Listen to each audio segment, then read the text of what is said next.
안녕하십니까. 명품변호사 TV의 조용주 변호사입니다. 상속과 증여에 관한 아주 깨알 같은 얘기들을 계속 들려드리고 있습니다. 잘 듣고 계시지요? 자, 오늘 말씀드릴 주제는 뭐냐면 배우자한테 생활비로 지급한 것이 증여세의 과세 대상이 되나요? 라는 주제입니다. 네.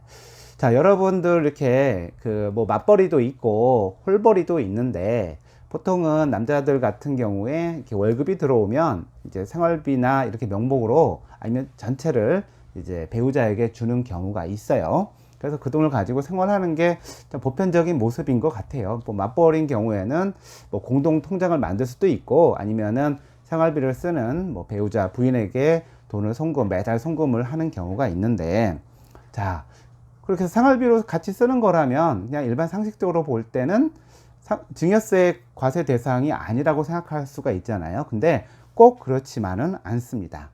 자, 우리 민법상에는 부양 의무라는 게 있어요. 부부 간에도 서로 간에 부양 의무가 있고요.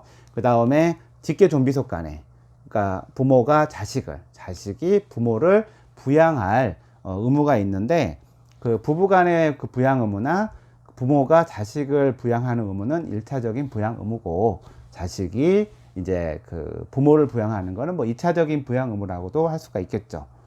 그래서 그런 부양 의무가 있는 상태에서 그러면은 보통 이제 생활비를 주거나 그 다음에 자식한테는 교육비를 내주기도 하죠. 그런데 이거는 부양 의무를 이행하는 과정이기 때문에 이거는 이제 그 증여세 과세 대상이 아닌데, 근데 부양 의무가 없는 사람이 돈을 준다. 만약 할아버지가 손자한테 돈을 준다.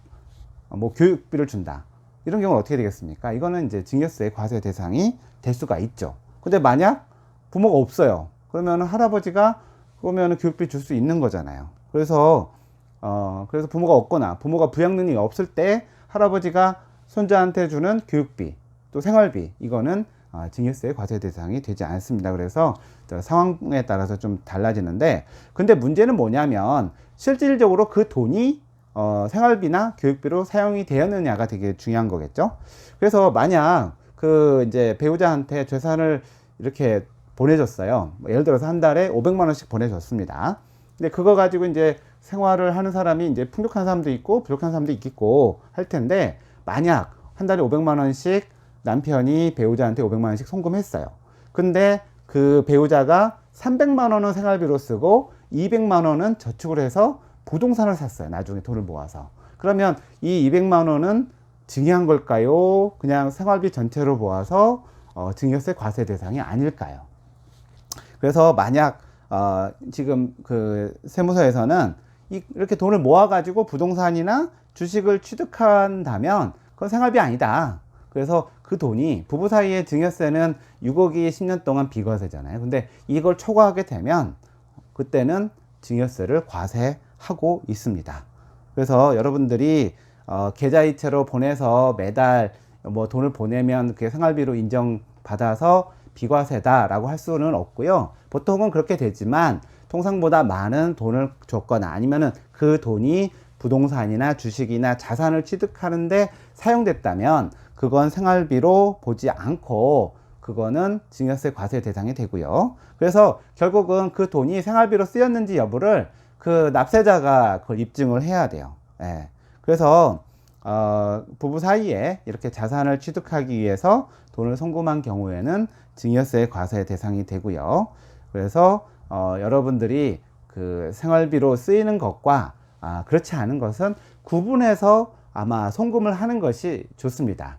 자, 매번 이렇게 부부 사이에 송금한 걸 가지고서 세무서가 조사하는 것은 아니고요. 이런 조사를 할 때가 뭐냐면 이제 그 자금 출처 조사라는 것은 뭐 이렇게 소득이 별로 없는데 큰 부동산을 산다든가 주식을 산다든가 뭐 호화생활을 한다든가 뭐 이런 경우에 자금 출처 조사가 나올 수 있어요. 너 그 돈 어디서 나서 썼어? 그래서 이제 조사하는 경우가 있고, 그 다음에 상속세나 증여세, 특히나 상속세 같은 경우에는 10년 동안 이렇게 그 상속인의 통장을 보면서 피상속인이 돈을 혹시 준 게 있나 여부를 다 확인하거든요. 근데 그 과정에서 통장 거래 중에 뭉태기 돈이 간 거가 있으면 그게 생활비가 아니고 이게 자산 취득을 했다든지 적금을 한다든지 뭐 이렇게 해서 그 부분에 대해서 증여한 거로 보고 상속세가 나올 수가 있거든요. 그래서 이런 문제들이 할 때 이렇게 계좌를 보고 그 돈이 어떻게 쓰였는지 여부에 대해서는 납세자가 이거는 생활비다, 교육비다, 이거는 증여가 아니다라는 거를 스스로 입증을 하셔야 돼요. 그러니까 뭐 돈이 많지 않은 사람들은 크게 걱정 안 하셔도 되지만 자산이 어느 정도 되고 돈을 많이 배우자에게나 그 자녀에게 주시는 분들은 나중에 혹시나 자금출처 조사나 상속세 조사할 때 이런 문제들이 증여세로 보고 부과가 될 수 있기 때문에 잘 관리를 하셔야 됩니다. 그래서 그거에 관련된 영수증이나 아니면 소득 증빙 이런 것들을 갖추셔야 나중에 증여세를 내지 않을 수가 있고, 그 다음에 또한 가산세가 되게 많아요. 가산세가 많아서 나중에 거의 뭐 상속세, 증여세만큼 가산세가 나오는 경우도 있을 수도 있기 때문에 여러분들은 이렇게 생활비나 교육비로 주는 것도 과세가 될 수 있다는 거 아시고 그거에 대한 잘 증빙을 준비하시기 바랍니다.